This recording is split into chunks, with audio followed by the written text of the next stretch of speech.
दोस्तों, स्वागत है आपका मेरे चैनल SM धार्मिक कहानियाँ में। दोस्तों, आइए सुनते हैं आज की कहानी। कर्म में अकर्म कैसे, विश्वामित्र और वशिष्ठ की कहानी।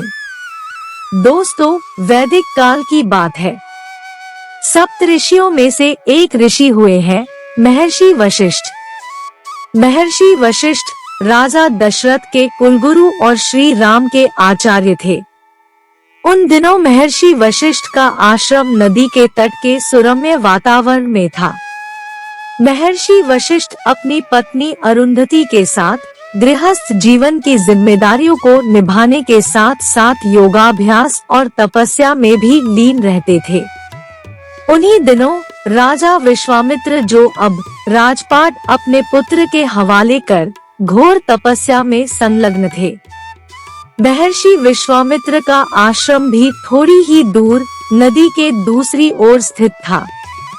असल में बात यह थी कि महर्षि वशिष्ठ द्वारा नंदिनी गाय नहीं दिए जाने के कारण राजा विश्वामित्र उसे छीनकर ले जाना चाहते थे। तब नंदिनी गाय ने महर्षि वशिष्ठ की अनुमति से विश्वामित्र की संपूर्ण सेना को धराशायी कर दिया था।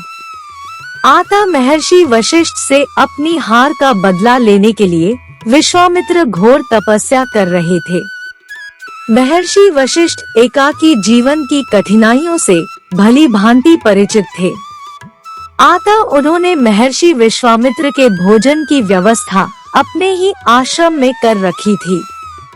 विश्वामित्र भी भली प्रकार जानते थे कि महर्षि वशिष्ठ की पत्नी बहुत ही सुसंस्कारी है। आता उनके हाथों से बना भोजन उनकी साधना में कोई अड़चन पैदा नहीं करेगा। हमेशा की तरह एक दिन अरुंधति महर्षि विश्वामित्र का भोजन लेकर निकली। वर्षाकाल का समय था।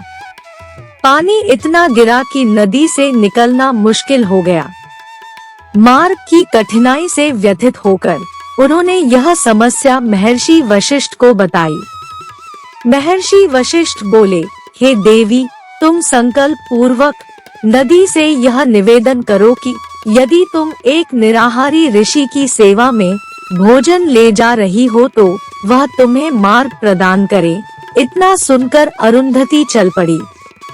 महर्षि के कहे अनुसार उन्होंने नदी से विनती की और नदी ने उन्हें रास्ता प्रदान किया। अरुंधति ने खुशी खुशी विश्वामित्र तक भोजन पहुंचा दिया।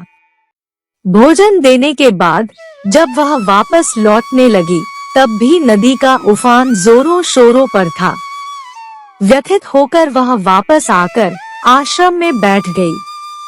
तब महर्षि ने वापस लौटने का कारण पूछा तो वह बोली, ऋषिवर, नदी का उफान रुकने का नाम ही नहीं ले रहा। लगता है आज यही रुकना पड़ेगा। इस पर महर्षि विश्वामित्र बोले, हे देवी, इसमें रुकने की कोई आवश्यकता नहीं। आप जाइए और संकल्प पूर्वक नदी से विनती कीजिए कि यदि मैं आजीवन ब्रह्मचारी महर्षि की सेवा में जा रही हूँ तो मुझे रास्ता प्रदान करें।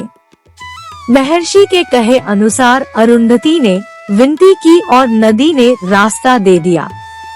वह पूर्ववत अपने स्वामी के पास लौट गई।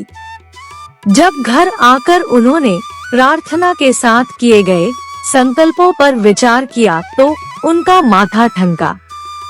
उन्हें आश्चर्य हुआ कि यदि मैं महर्षि विश्वामित्र को प्रतिदिन भोजन देकर आती हूँ तो फिर वह निराहारी कैसे हुए, और जबकि मैं अपने पति के कई पुत्रों की माँ बन चुकी हूँ तो फिर ये ब्रह्मचारी कैसे, वो भी आजीवन।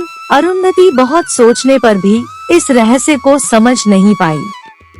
आता वह दोनों प्रश्न लेकर अपने पति महर्षि वशिष्ठ के पास गई और पूछने लगी।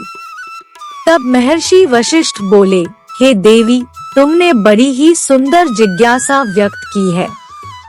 जिस तरह निष्काम भाव से किया गया कर्म मनुष्य को कर्मफल में नहीं बांधता, जिस तरह जल में खिलकर भी कमल सदा उससे दूर रहता है, उसी तरह जो तपस्वी केवल जीवन रक्षा के लिए भोजन ग्रहण करता है वह सदा ही निराहारी है, और जो गृहस्थ लोक कल्याण के उद्देश्य से केवल पुत्र प्राप्ति के लिए निष्काम भाव से अपनी पत्नी से संबंध स्थापित करता है वह आजीवन ब्रह्मचारी ही है।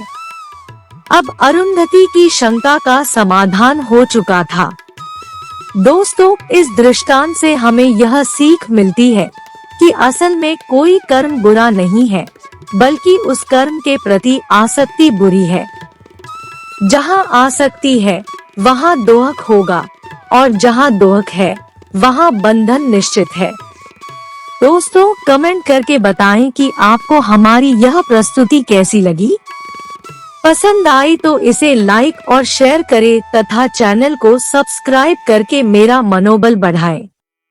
मिलते हैं जल्दी ही एक और नई कहानी के साथ, तब तक स्वस्थ और खुश रहें। नमस्कार दोस्तों, जय हरि विष्णु भगवान।